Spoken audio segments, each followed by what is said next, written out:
Mahabhuriye Swaha.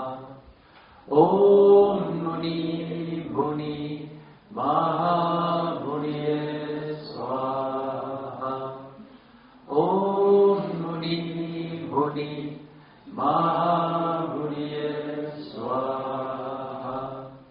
Om Muni Bhuni Mahabhuriye Swaha. Om Muni Bhuni Mahabhuriye Swaha.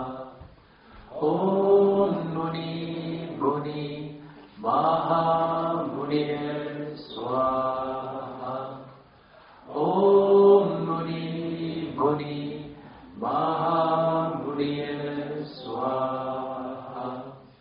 Om Muni Bhuni Mahabhuriye Swaha. Om Muni Bhuni Mahabhuriye Swaha. Om Muni Bhuni Mahabhuriye Swaha.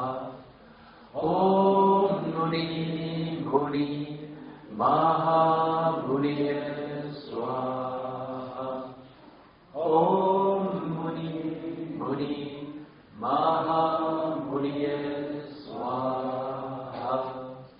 Om Muni Bhuni Mahabhuriye Swaha. Om Muni Bhuni Mahabhuriye Swaha. Om Muni Bhuni Mahabhuriye Swaha. Om Muni Bhuni Mahabhuriye Swaha. Om Muni Bhuni Mahabhuriye Swaha. Om Muni Bhuni Mahabhuriye Swaha. Then I say 3 prostrations together.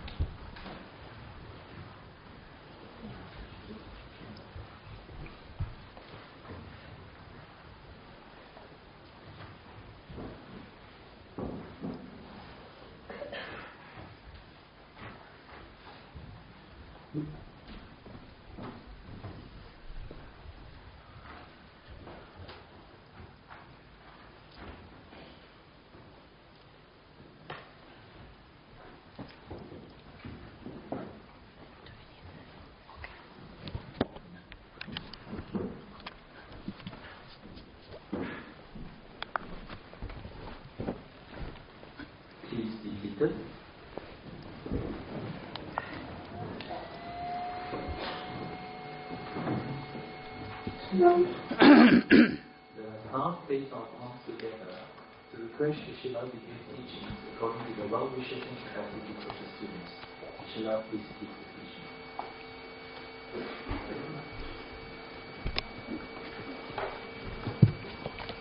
teaching. Page 4. I go for refuge until my enlightened to the Buddha, the Dhamma, and the Sangha. I'm accumulation for practice of giving and so forth. May I become a Buddha to bend for all sentient beings. I go for refuge until my enlightened to the Buddha, the Dhamma, and the Sangha. I'm accumulation for practice of giving and so forth. Buddha to bend for all sentient beings. I go for refuge until my enlightened to the Buddha, the Dhamma, and the Sangha. I'm accumulation for practice of giving and so forth. May I become a Buddha to bend for all sentient beings. Sanje Yoda Zoge Shwananda Chanchu Padu Dani Yasuchi Age Shinzo Kebe Zonamge Lola Hije Sanje Gubaisho Sanje Yoda Zoge Shwananda Chanchu Padu Dani Yasuchi Age Shinzo Kebe Zonamge Lola Hije Sanje Gubaisho Sanje Yoda Zoge Shwananda Chanchu Padu Dani Yasuchi Om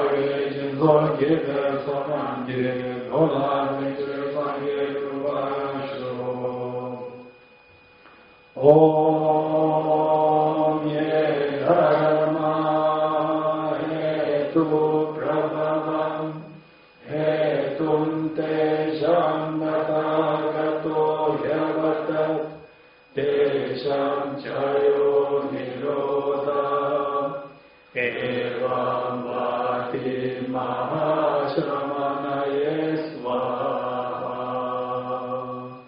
Om ye dharma hetu prabhavam hetum te shambhatagato yavatat tesham chayo nirodha evam vati mahashramanaye svaha.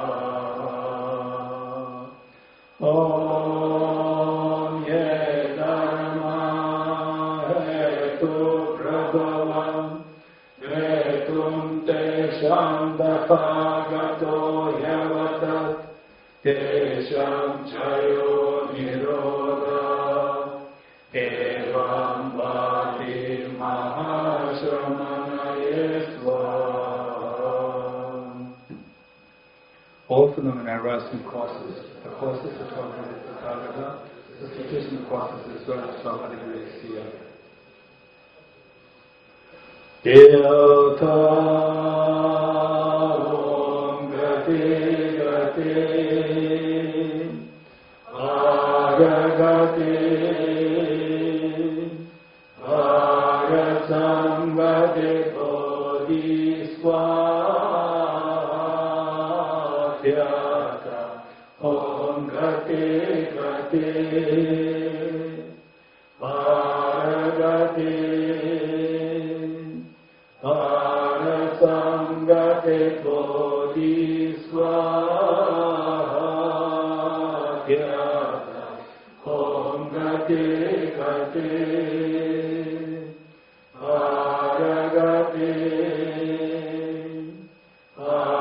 arasangate bodhisvatyata.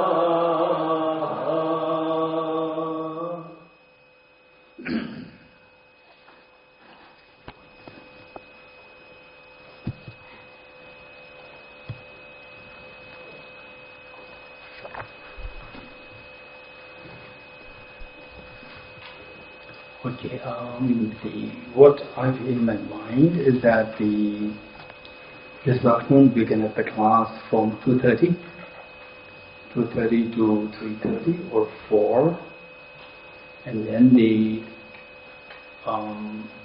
then right after that we will have the offering, very brief, like half an hour.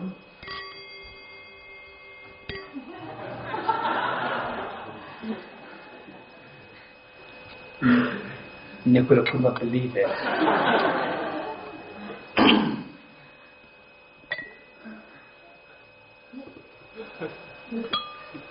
Okay, this reminds me of some stories I'm going to share. Okay.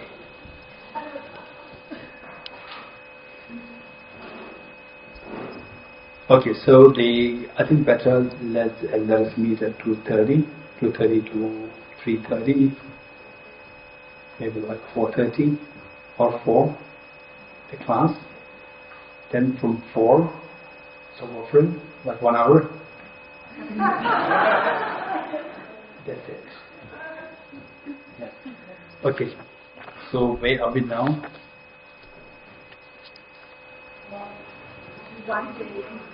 1:20. Thank you. Sorry? First one. Okay.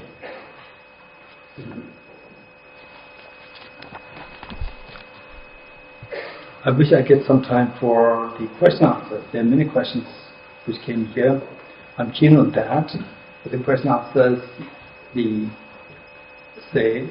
instead of unilateral sharing, with question answers, things can become. See, in the first place, all of us will become more receptive to be able to learn, and then number two, that things are clear when you one clarification. Okay, fine. Let's first see. 1 to 1. 1 to 0. Ishvara cannot be space because space is non-impelling. Ishvara is the driving force. Space does not have the driving force, non-impelling force. He cannot be the self, since that has been refuted before.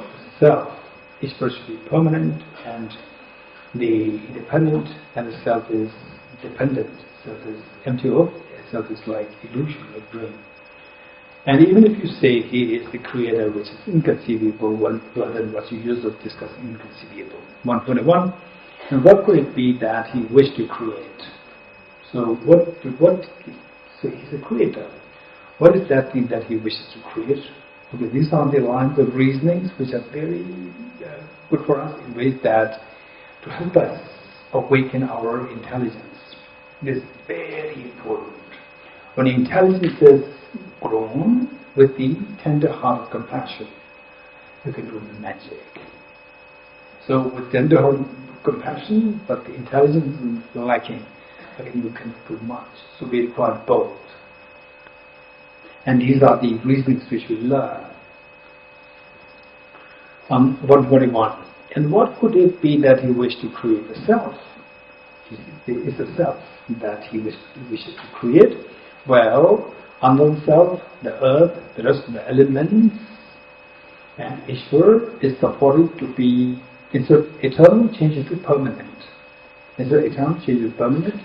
Because eternal is supposed to be something lasting long, not necessarily a permanent. Permanent is unchanging. So, the Ishvara should be seen as permanent. And the self also should be permanent. And the elements should be permanent. It's not that permanent which existed since this time. Ishvara cannot create the elements, cannot create the self.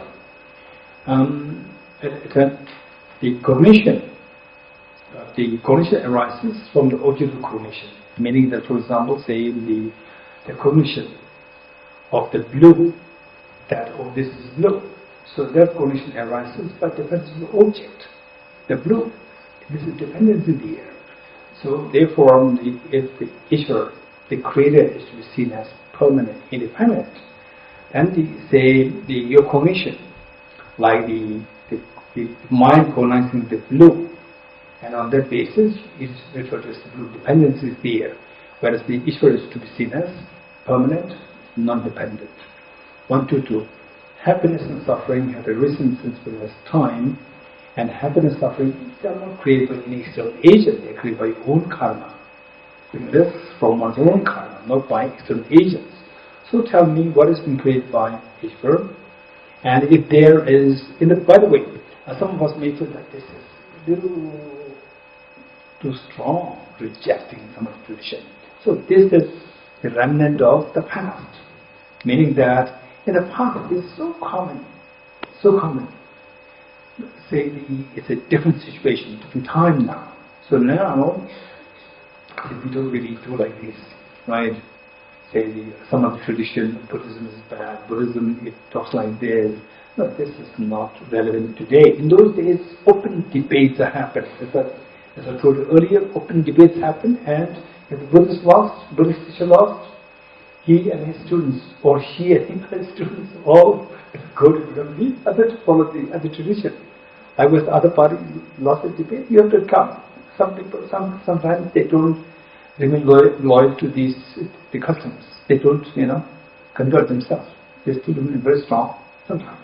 Usually they change, convert. All this happened in those days. So we should know the context. In those days, this is the text from the past, like 1,200 years ago.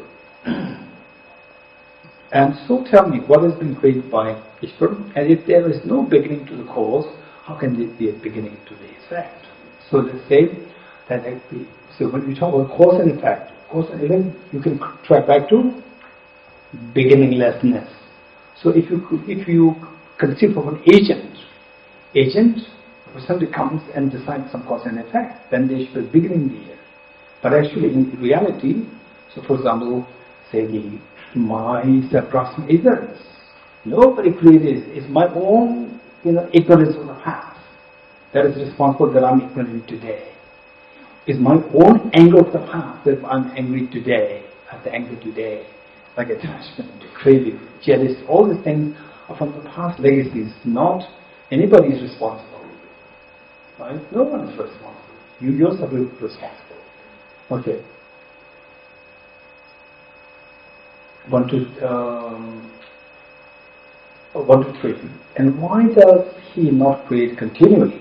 So we see that, with the, for example, say the trees, the vegetations.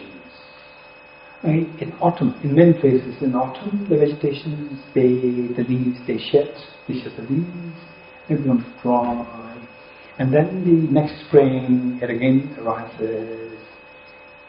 Why, if there's some agent who can do everything, why not he or she continuously create the green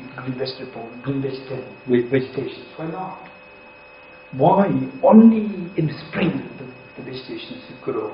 Why not in other times? Why he could not do this? Why he cannot do that? So why? This question. Why does he not create continually, since he does not depend on anything else? If nothing exists, what is not created by him, so if still one believes that everything is created by some external agent, on what does he depend in order to create? Why, at one point, he could not create this? So there must be some reasons, some factors, depending on which, when these factors are there, then he or she creates. When these factors are missing, could not create. Which means that he's not independent. He has to depend on other factors. 1 to 4. If the creation depends on other conditions, the collection of the conditions would be the cause and not Ishvara. For when the conditions are gathered, no power can impede the creation. And in their absence, the Ishvara has no power to create. So it's not reject the traditions. Let's not mix up the two things. It's about, say, our well-being is our well-being. And if you see the Buddha as the creator, it's totally wrong. Buddha is not creator. Buddha did not invent. Buddha discovered. Let's not forget, he's not an inventor. He discovered the reality. So therefore, don't see the Buddha as a creator and so forth. 1 to 5. And if the powerful Lord Ishvara must create lacking wish to create, it absurdly follows that he is under the compulsion of something else. So, I do not wish to create, but it happens, which means that somebody else is creating, not him. So he has no power. And if he creates because I want to create, then he depends on the want. Again, depend on the want. So these are the reasons. 1 to 5. And if the powerful Lord Ishvara must create lacking wish to create, it absurdly follows that he is under the compulsion of something else, some other factors. While if creation is done when he wants, then he is under the power of the want. So how is the powerful Lord when creations are done that way? 1 to 6. Those who assert particles to be the permanent creator, and some say, this is one thing I love about this Indian traditions of the past, is that they are original thinkers. Some say, no, there's no Ishvara. It's the particles. The particles, they create the universe. They are the creators. Some say, no, it's the time. Time is an amazing concept. Time is a creator. Time is creator. So 15 billion years ago, the time was the sudden awaken. It exploded. Big Bang. Then at a certain point, the 4.6 billion years ago, then the time, they say, created water on the planet Earth. Then 4 billion years ago, then the time, they put unicellular organism in the water. Then, like 300 million years ago, then unicellular organism, it developed mutation, and eventually dinosaurs. Then 0.3 million years ago, then so further mutations happens, and then the sophistication thinking arises, Homo sapiens. the time, the evolution of the time. So this is how the universe evolved. Time is a creator. This is amazing. Okay. So if I do not encounter with the Narayan tradition first, if I encounter with this tradition where the time is a creator, maybe I'm one of the staunch believer. Right? Okay. What is it? 1 to 6. Those who assert particles to be the permanent creator have already been disproved above, while the Samkhyas assert permanent primal substance as the cause of the world. Okay. The permanent particles. So one is the particles. They are also empty of objective existence by the concept of the parts. How? With the parts, there are further parts, then we see that what is a particle is not one with its parts, not different from its parts. So what is that? You see the parts of the particle, whereas a particle is not objectively there. It appears, is simply the subjective appearance, not really this object. So we have rejected. It's already up there. And also the Samkhya's version of the Prakriti, the primal substance. Rejecting production from permanent primal substance as presented by Samkhyas, 1 to 7. For Samkhyas, the universal constituents, the, what is that? The Sattva, Rajas and Tamas, the qualities or the constituents, known as courage or Sattva, particles, Rajas, and the darkness, Tamas, when abiding in balance are called the primal substance. So they say that these three things, the Rajas, Tamas, and the Sattva, these three things, when they are in balanced state, this is known as the Prakriti, the creator. This is known as the Prakriti. And when the balance is lost, the disequilibrium state happens, then the manifestations happen, manifestations from this primal substance. Then the creator, primal substance seen as creator, and then it creates all the manifestations which created by this primal substance happen. It says, when abiding the balance are called the primal substance, while the imbalance is said to be the migrators or the manifestations. 1 to 8. But it is illogical for a partless unity to have a threefold nature. And these are the contradictions. So usually they come up with these false positions, and then somebody points to them, then they discover the subtle internal contradictions. So Bodhisattva Shantideva was saying that the Prakriti is seen as a partless entity. On the other hand, it is made of three concepts. There are three parts. So this is all internal contradiction. It is illogical for a partless unity, which is the Prakriti or the primal substance, to have a threefold nature, because it's made of threefold natures. So how can that be partless? Therefore, it cannot exist as a partless entity. So likewise, the universal constituents cannot be, each of the universal constituents, Rajas, Tamas, and Sattva, each one of them also have their own constituents. Likewise, universal constituents cannot be truly existent because each of them also has three aspects. 1 to 9. And in the absence of the universal constituents, the true existence of sound, and the rest becomes far-fetched. In the absence of universal, if the universal constituents, if they're missing, then there is no primal substance. Because the three universal constituents, they come together in a balanced state is the primal substance. Then the primal substance creates the sound, body, flower, all this is created by the primal substance. But when we see that the universal constituents, these constituents, they are like illusion. They cannot create the truly existent Prakriti or the primal substance. Without this, then the creation of the sound and so forth is not possible. In the absence of the 1 to 9, and in the absence of universal constituents, which means the primal substance is missing, the true existence of sound and the rest becomes far-fetched, because there's no creator. Prakriti is absent.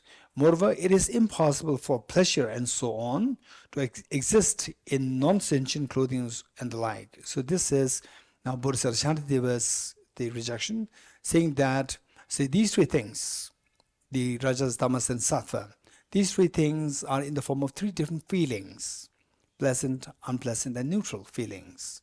So feelings have to be with respect to the animate objects, not with the inanimate objects. Flower and the table, they don't have feelings. So the cloth doesn't have the feeling.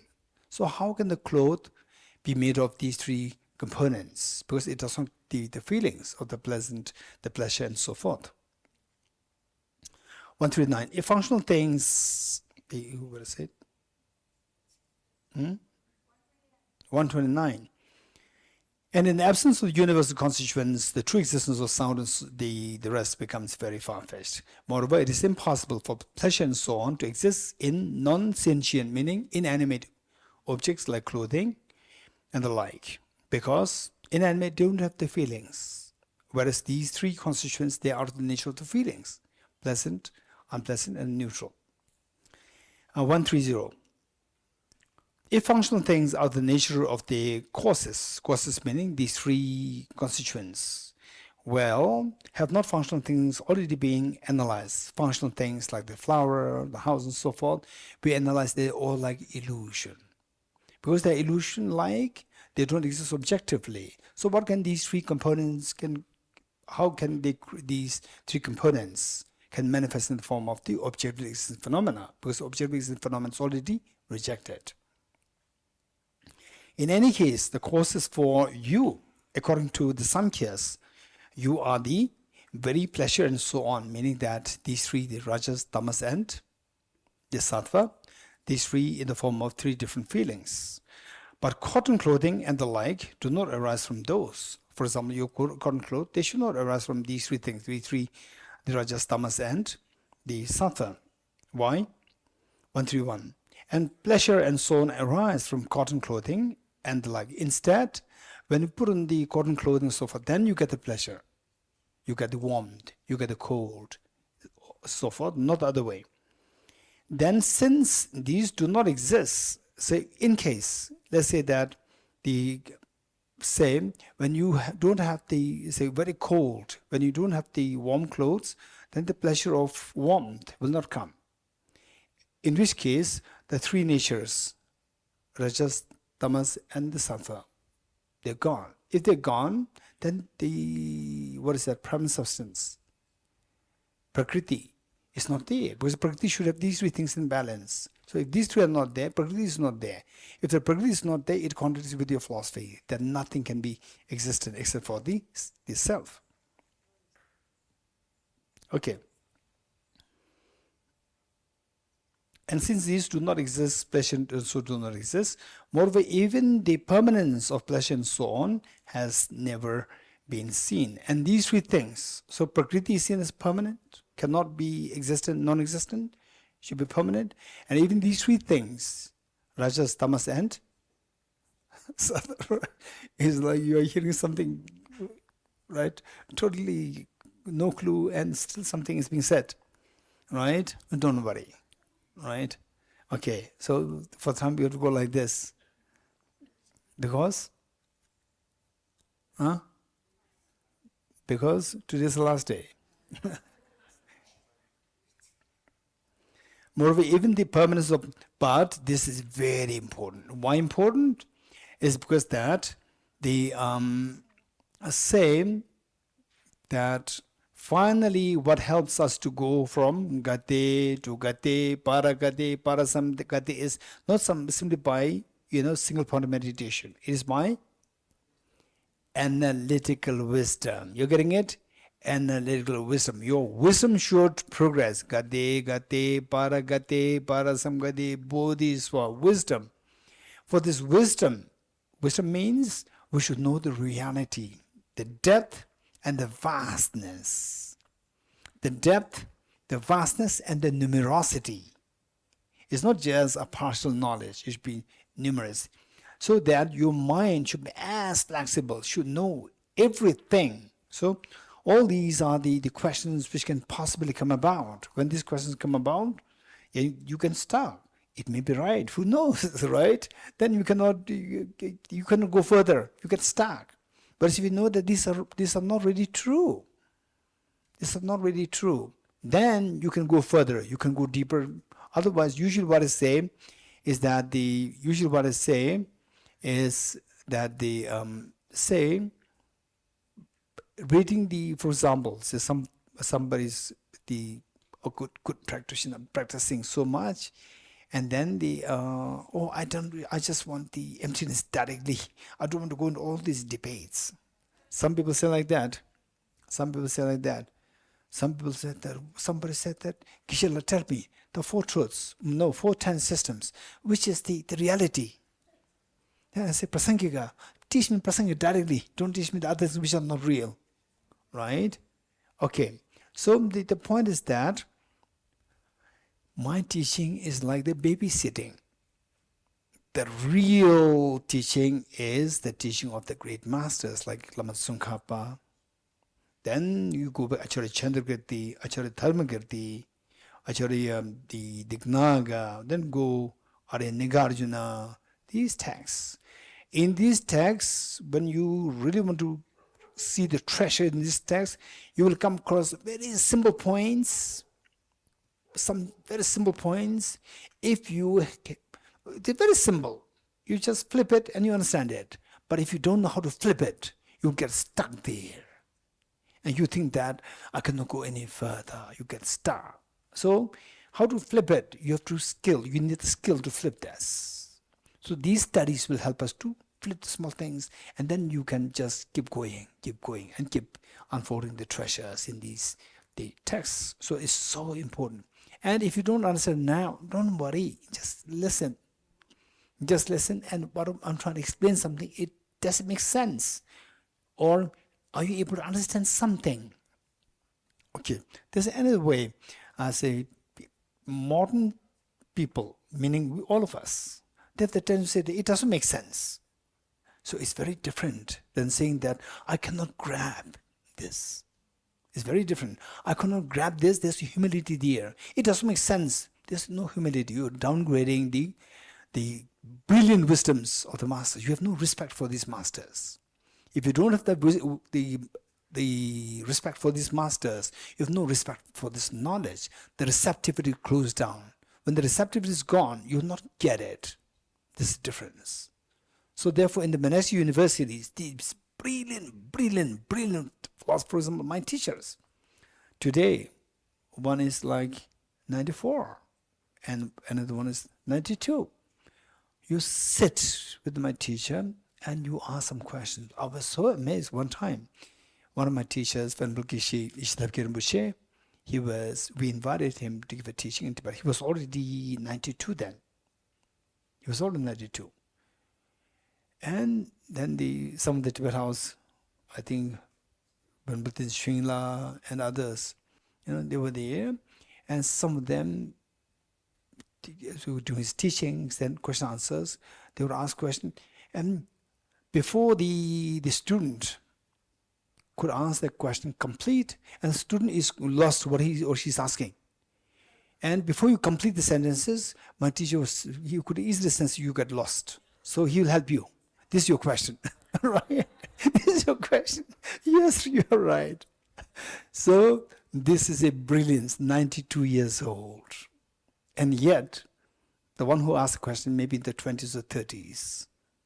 Right? So this is the training. How come that they become so brilliant? Because of these sources. These sources are brilliant. Are Maitreya's text, Abhisamalankara, Acharya Chandrakirti's text, Are Nagarjuna's text, Bodhisattva Shantideva's text, Are Sangha's text, Acharya Dharmakirti's text, brilliant masters. So we need to have the receptivity. When the receptivity is lost, you can't get anything out of these. So receptivity is the humility.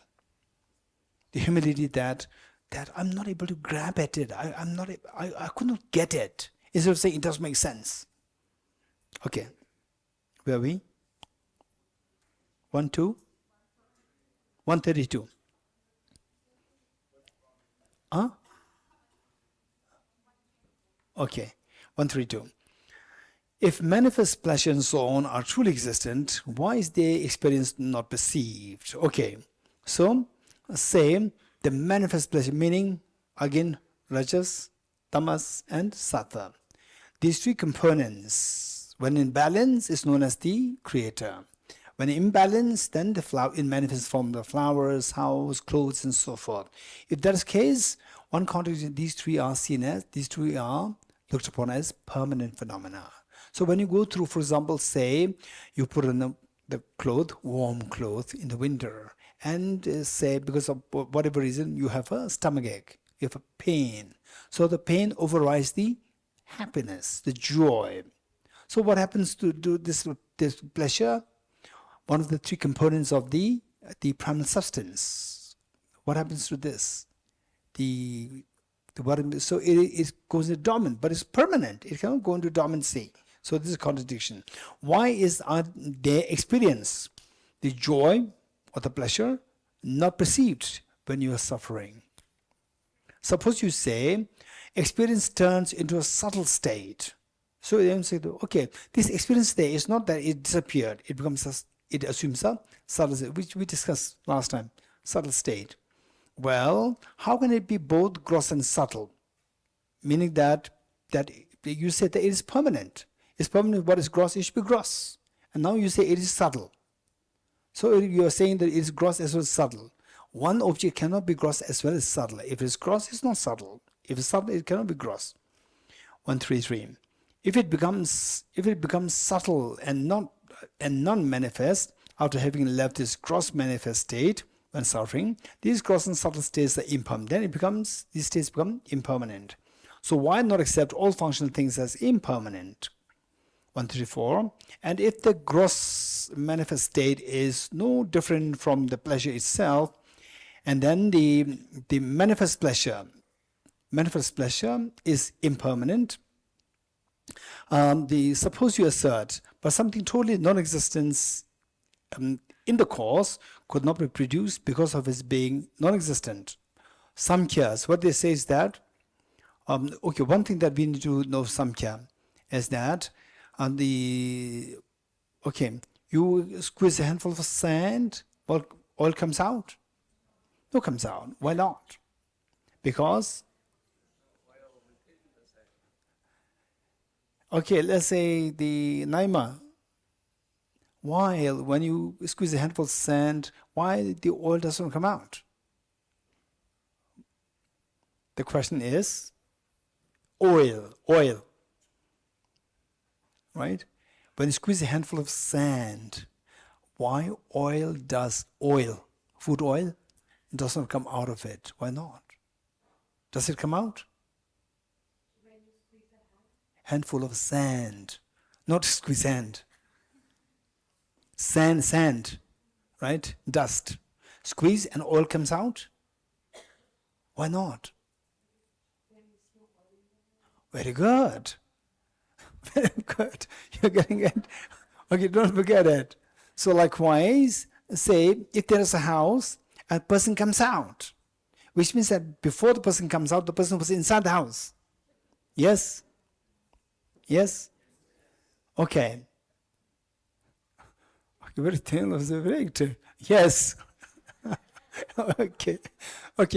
Let's say. So what they say is that the same apple seed. You plant the apple seed. From the apple seed, the apple tree comes out. Yes, Naima? So apple tree was in the apple seed? Naima? Apple tree, is it in the apple seed? Not the apple tree. Potential apple tree, not the apple tree. Apple tree is not inside. Right? So therefore, but if it is not inside, how can it come out? If there's no human being in the house, how can the human come out of the house? If there's no oil in the sand, how can the oil comes out of that? So, which means that the say handful of sand. So human being in a house. In order for the human being to come out, there should be the human being inside the house. Yes, right. So the apple tree to come out, there should be apple tree there. Not the apple tree. Okay, not just a potential, not the apple tree. Just the potential of the human being, not the human being. Both. Right? Okay, so this is what they are saying. The Samkhya, they said that in order for the apple tree to grow out of the apple seed, apple tree must be in the apple seed. If it is not there, how can it come out? Squeeze a handful of sand, no oil comes out. Because there's no oil inside the seed. From the house, empty house, no person can come out. Because there was no person inside the house. So therefore, what they say is the result should be in the cause. Whereas, according to the most of the philosophers, thinkers, result cannot be in the cause. Result should come later, not in the cause. Should not be simultaneous with the cause. So whereas some can believe in result, cause and effect, these two can be simultaneous. Because the result, if it is not, result is just what? What manifests. When it comes out of the cause in the form of result, it manifests. That's it. In the cause, it is in the form of non-manifest state. Okay. Which verse are we reading? 136. Wow, some say 134, some say 136. 134. Okay. So some people must be going the rocket.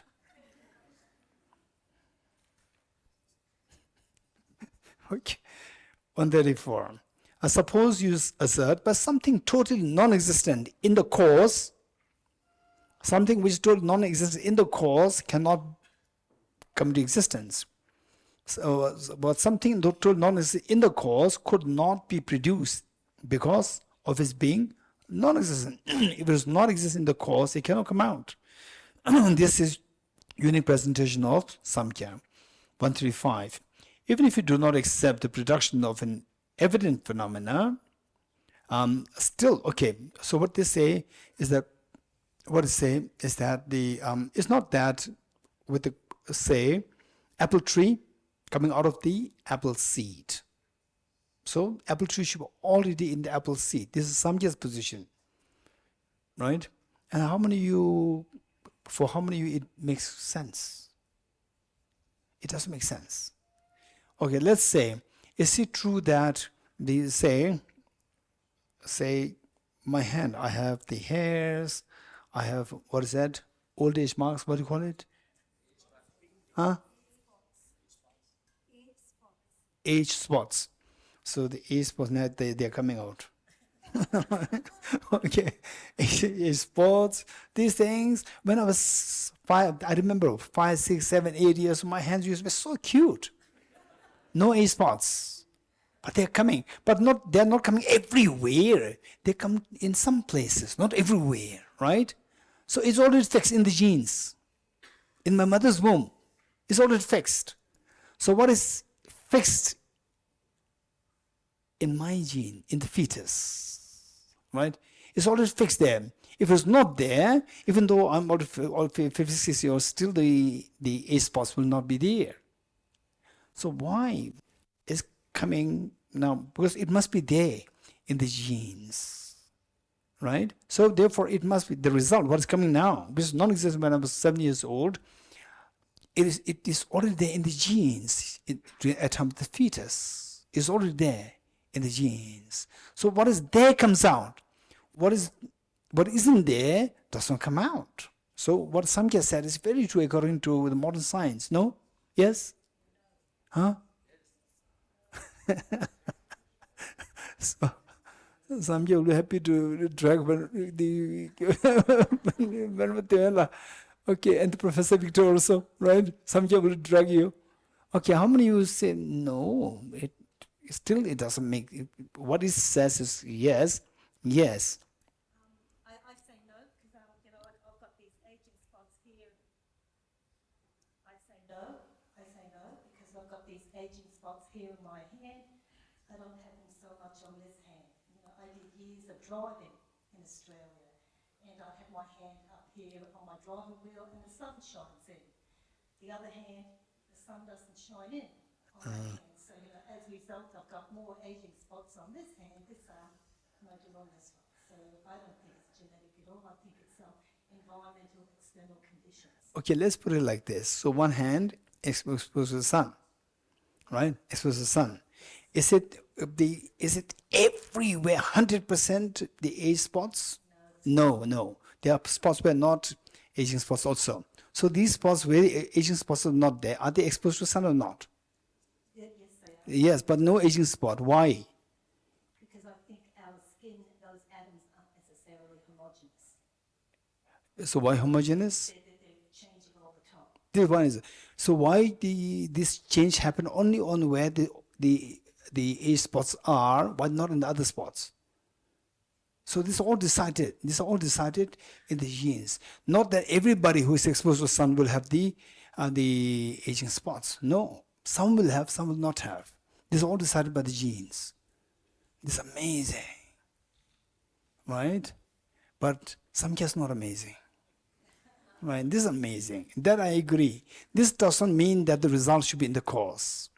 So as this young girl said, Naima said, that the result is not in cause, the potential of the result is in the cause.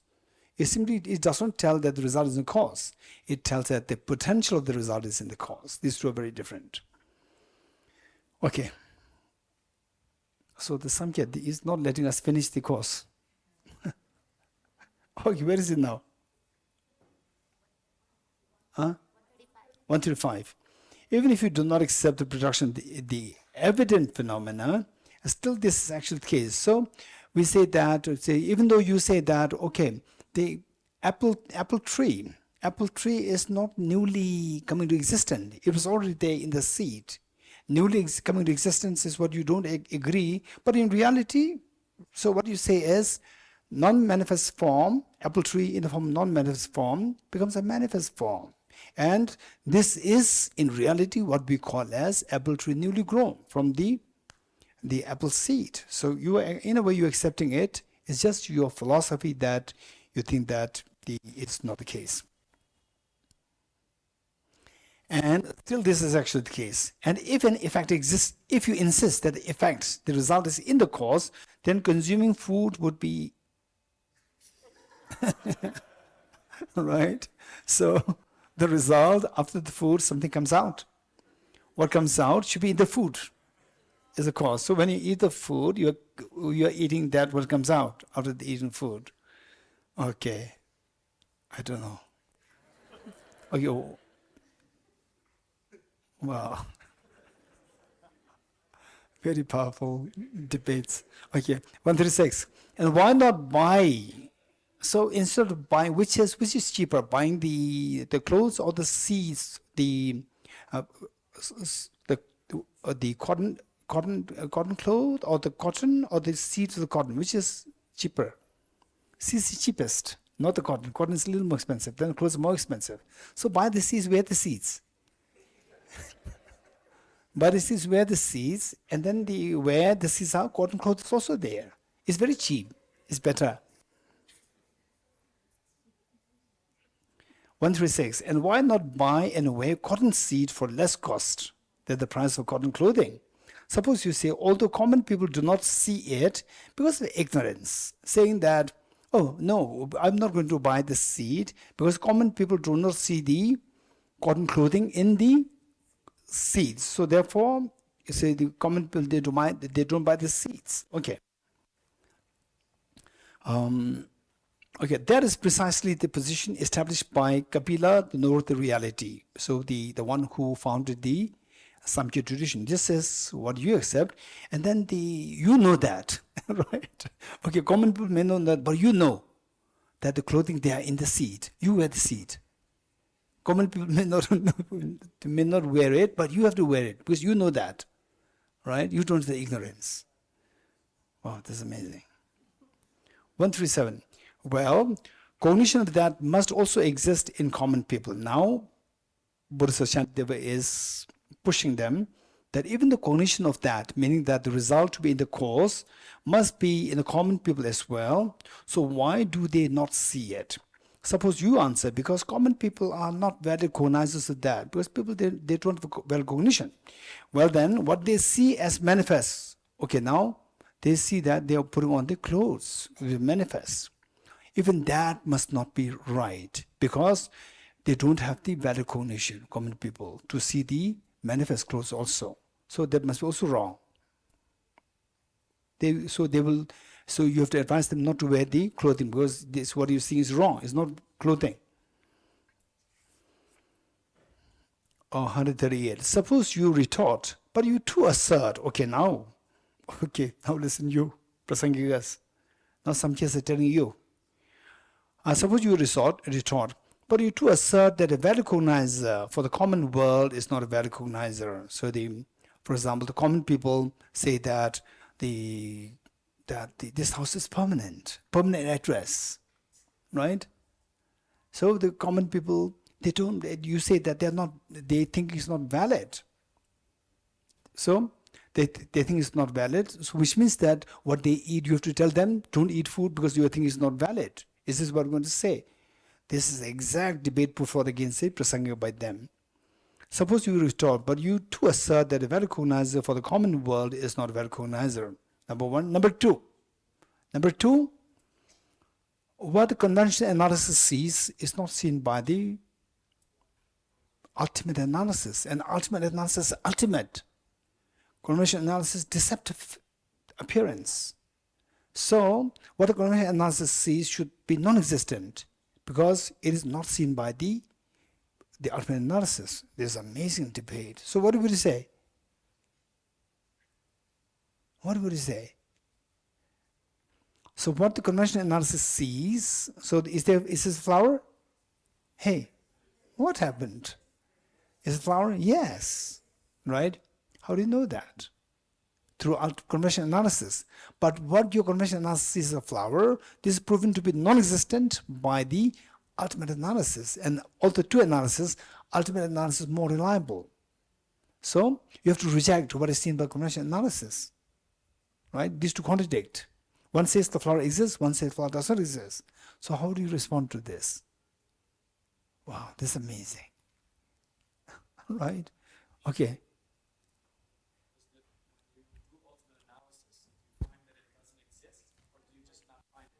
Mike. You do ultimate analysis, do you find that it doesn't exist, or do you just not find it? No, it's not my position, it's your position. What you said is that the same object can be seen in two opposite ways. Ultimate analysis says there's no flower. Conventional analysis, there's a flower. These two contradictory. And of the two, ultimate analysis is more reliable. So all the objects seen by conventional analysis has to be taken as non-existent, because these contradict with what is seen by the ultimate analysis. Doesn't it find that the flower doesn't objectively exist, non-exist? But these two analyses, they contradict each other or not? Okay,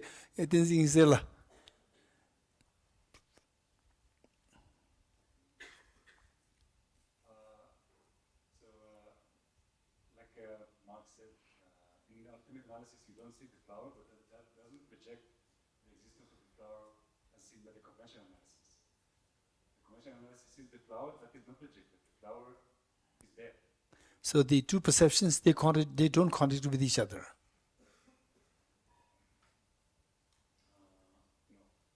No. How not? One says yes, one says no. This is contradictory. What the ultimate analysis looks for is not the flower, it looks for the objective flower. What conventional analysis seeing is? The flower. Good. Okay, this is good answer.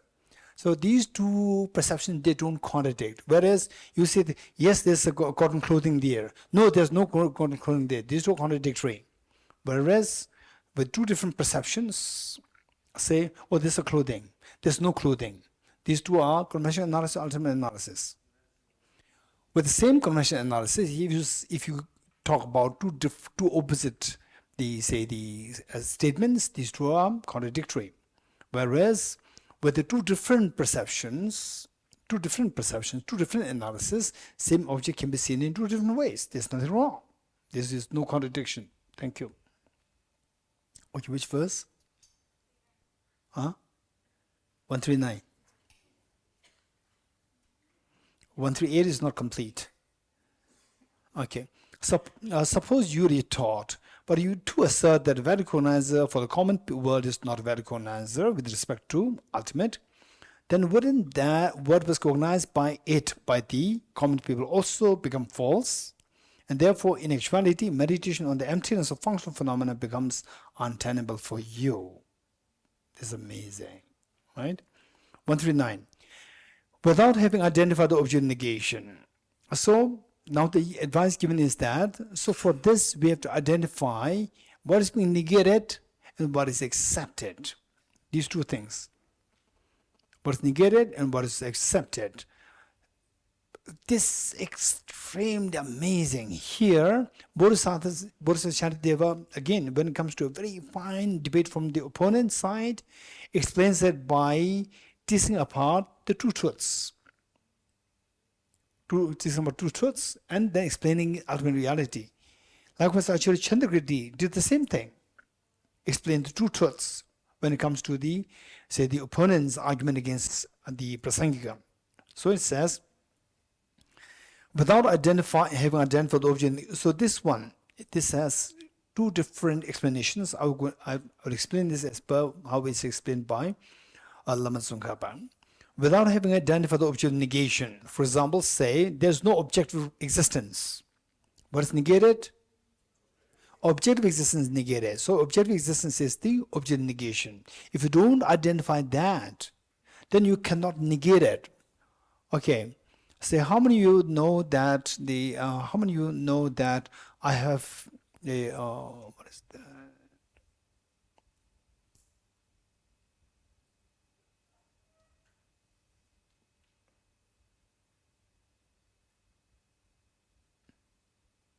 How many of you know that? How many of you know that I have Langchen in my pocket? How many of you know? How many of you know that I have Langchen in my pocket? Raise hands. You don't know. Michael, you don't know. Huh? No, I said I have Langchen. So just say yes or no. You agree, not agree? Huh? Ilangu doesn't agree. He doesn't agree, right? Why not?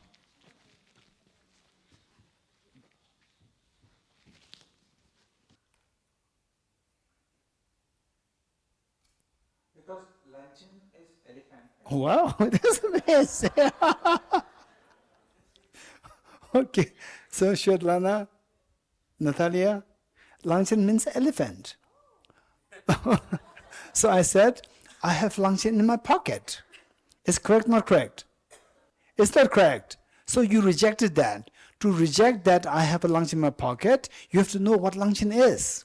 If you don't know what is to be rejected, you're lost. I don't know what it is, what is Langchen, right? You cannot say yes, no, you cannot reject it. To reject it, you have to know what it is.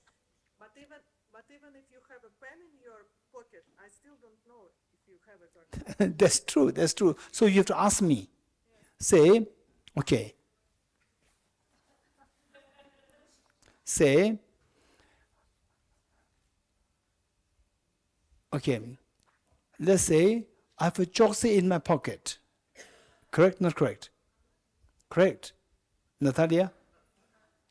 I don't know what you're saying. I have a Geshe in my pocket, correct? Is this notebook with Geshe? Very smart. I thought that she would say yes, thinking this is Geshe. This is not Geshe. Geshe means table.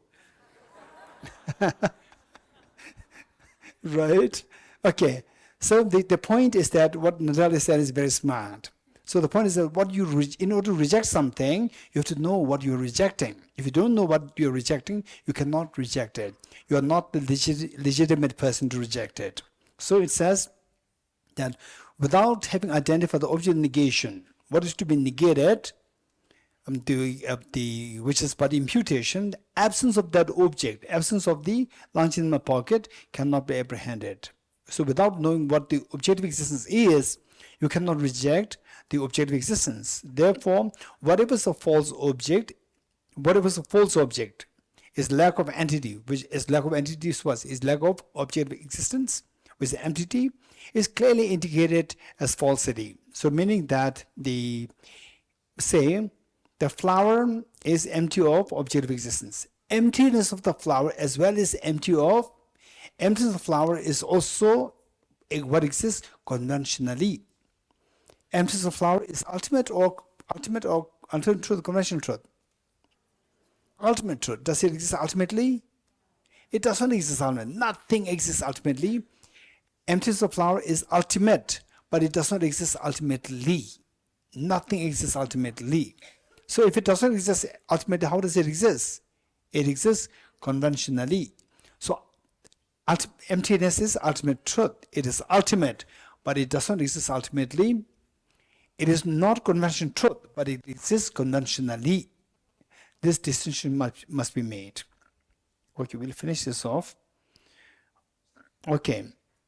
Thus, upon the death of a child in a dream, the conceptual thought, okay. So look, example that the flower is empty of objective existence. Then comes you get the emptiness of the flower. Even the emptiness of the flower does not exist truly. Flower does not truly. Emptiness of flower also does not exist truly. So example, it can be a little confusing. The example given is beautiful. For let's say the 140. Thus upon the death of a child in dream, say in your dream, a child dies. A child dies. The conceptual thought, he does not exist now. You're getting it? So in the dream, the person thinks that this child is no more. Yes? This child is no more. Say for example, let's put it like this. Say a person, okay, let's say a young boy dreams of having a friend, and in the young boy does not have a friend named, let's say, Thiring. But in the dream, he dreamed of having a friend with name Thiring. And the Thiring dies in the dream. So the young boy will say in the dream that, oh, now my friend Thiring is no more. Yes? Good. So this Thiring not more in the dream, is that real or not real? Huh? Is that real or not real? How many say real, resents? Say, Thiring is no more. Thiring is no more. Thiring died. He is no more now. You're getting it? So, the person dreams of, let's first put it like this. The person does not have a friend by the name Thiring, and he falls asleep, dreams of becoming a friend with Mr. Thiring. So, Mr. Thiring, there is a dream, Mr. Thiring. Mr. Thiring, is it real or not? Not real. And Mr. Thiring dies in the dream. He dreamt of Mr. Thiring dying. So now he says that, okay, now Mr. Thiring is not with me, my friend Thiring is not with me. Is it real or not real? Huh? Huh? It's real. You said that Mr. Thiring is not real. You said it. Mr. Thiring is real, not real. This is what I'm saying. Dream Mr. Thiring is not real. Dream Mr. Thiring is real in the dream, but dream Mr. Thiring is not real. Okay, so they say dream, is it subjective or objective? I'm asking, this is Samsung. Dream, is it subjective or objective? Subjective. Subjective, but in the dream it's objective. So you have to ask when, waking or dream. You have to ask it. Will you ask it? Huh? Dream, is it subjective or objective? Subjective. Okay, so the dream Thiring is subjective or objective? Subjective. Dream Thiring, the real, not real. Objectively not real. Subjectively real. Okay, dream Thiring, so say, you cannot say that it's not real. Objectively. Okay, See the dream sitting and real sitting. Are these two, which of them is real? What was the second one? Dream sitting and the actual sitting. Actual setting. Dream sitting is not real. In the dream, he's real. So therefore, so both are, the dream sitting is real or not real? Sitting, actual sitting and dream sitting, which is real? Actual setting. So dream sitting is not real. Objectively, he's not real. Okay. In a way, what he's saying is that when you say that the actual sitting is real, means other one is not real. This is your indicator. Otherwise, you can say both are real. You getting it?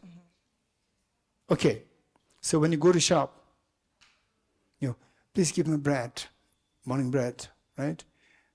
Person gives you bread. Is it conventional bread or alternate bread? Would you ask this? You'll not ask this. Why not? Because I'm hungry.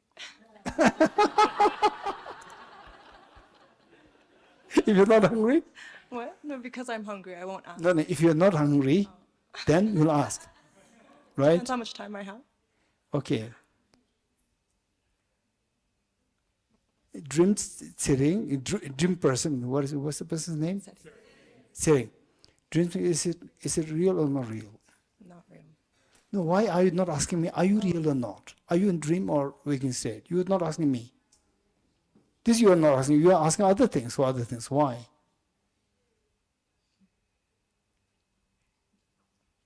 Okay, good. Where are we now? 140. Thus, about the death of a child in a dream. Or say, in other words, what it said is that, let's say, the person does not have a friend sitting. In the dream, he dreamt of having a friend sitting, and the friend sitting died. In the dream friend sitting, he dreamt of friend sitting died. So he said that, no, my friend sitting is no more. My friend sitting non-existing. The dream sitting non-existing. Is it what he said? Is it true? Is it real? Not real? Huh? Not real. Not real? Okay, how many of you could feel that it's not real? Raise hands. It's not real. Okay, good. So, it's not real. It's not real. Okay. Thus, upon the death of a child in a dream, the conceptual thought, he does not exist now, is a hindrance to thinking of his existence. So, in the dream, oh, he's still there. He's not there. When he said he's not there, it stops him from thinking that he is real in the dream. But both are not real when you wake up. Likewise, flower, not being empty of object reality, and the emptiness of flower, empty, both are empty of object reality. Both are not real. Both are ultimately not real. Is a hindrance to thinking of his existence, and yet that child does not exist. That child not existing in the dream is no more there, is false. 144. Therefore, when analyzed in that way, nothing exists causelessly. Things do not exist in their conditions, whether individual or collectively. A thing does not emerge from something else, does not abide, nor does it go, which means ultimately there's nothing to go, nothing to abide, does not exist individual, collectively. So, anything viewed as truly existent by ignorance, how is it different from an illusion? So, everything is like illusion, nothing exists objectively. Okay, we'll stop here.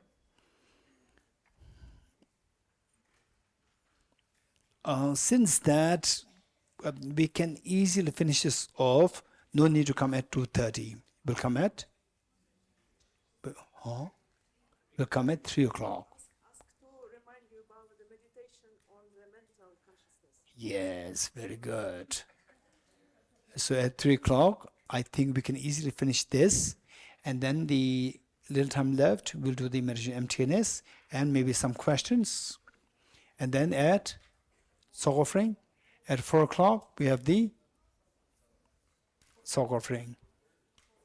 Huh? Okay, never mind. Let's keep it flexible. Okay. Teta Om Gati Gati Paragate Parasamgate Bodhiswatyam Om Gate Gate Paragate